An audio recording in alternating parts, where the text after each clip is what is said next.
Hi guys, today I'm unboxing the Midori Hibino 2025 A6 in blue green. I got this from Scribe in Mega Mall for 2,695 pesos or $46.61. From the Scribe website, it says this is an A6 diary, features 1 day 2 pages, allowing ample space to jot down daily.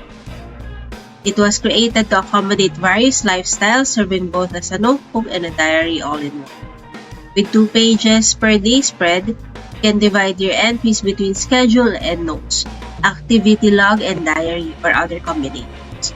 The main text includes 24-hour timeline, weather icons, and layout guides, making it easier to utilize for daily writing.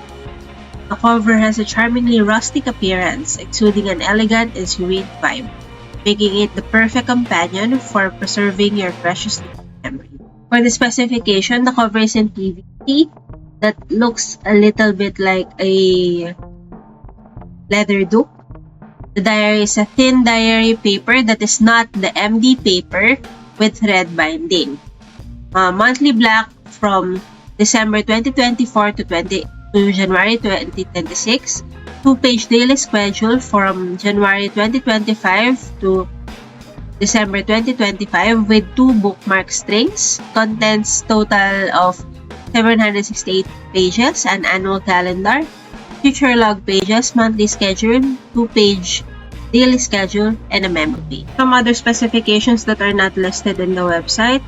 It has the phases of the moon, the weather icons, unobtrusive dividing lines to create sections easily, and then the dots provide a guide to divide the page evenly, and it has 2.5mm grid, which I think is smaller than other grid type notebooks, which I think usually 3 to 4mm grid. It is made with thin, lightweight Tomo River S paper as opposed to Midori paper to keep the 768-page notebook compact. The reason why I chose this over Hobonichi is I already have the 019 insert in my traveler's notebook, which is the blank weeklies, and that's what I decided to use as my everyday carry planner. While this one will be my journal and or daily log of sorts on my tabletop. When I went to Scribe, they let me see the inside of the Hobonichi, and at the time I was not feeling it and I liked the Midori better. I actually went back to the store a couple of times while deciding. Luckily, I work in the same building. Also, I have seen it in a couple of reviews and even posts on Reddit and Facebook that the quality of the Hobonichi paper has decreased significantly over the past few years, and it's not even good for fountain pens anymore, which is what I usually used to write. As you can see here, I'm trying out all the inks, pens, and highlighters that I use. There was no bleeding in any of the inks and highlighters, however, you can kind of see the ink through the other side of the page. I'm not sure yet if that's going to bother me, but I think I'm leaning on it. It's not going to, since I'm going to be using the same pen and ink I use on my traveler's notebook on this one, which is the Sailor Prophet Jr. and the Kakyou ink. I'll leave the card for the unboxing for that, which has a thin ink that does not usually bleed through even with the thinnest of papers. Another pen that I might use is the Lamy Safari, which is a little thicker, but I think I can manage.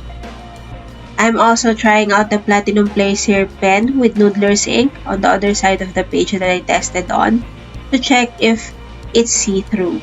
It was, but not so much. I think as long as you're not a heavy writer using a ballpoint, or you're not using a flowy wet ink on a parallel pen or calligraphy pen, it won't bother you that much. As you can kind of see, you can't use the Lamy highlighter ink with a parallel pen on it. That's not really ideal. I also had to wait a long time for it to dry, and when I got fed up, it wasn't even completely dried out, and that took about 5 minutes.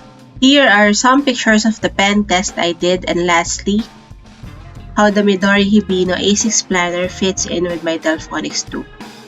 I have a problem with this, however. Since I'm in the Philippines, I haven't found a good cover for this planner. Can you suggest some covers for me on the comment section? I would appreciate that. So what do you guys think? What planner will you use for 2025? Do you have a separate planner for your everyday carry and tabletop? Tell me more about it down below. And if you've reached the end of this video, thank you. I hope that you subscribe and like the video. The next few videos on deck are my 019 refill for Traveler's Notebook, which is the day-free weekly planner, and the Delphonics dupe I bought for $4, and a tabletop to-do list I found randomly on Scribe. Thank you for watching. Bye!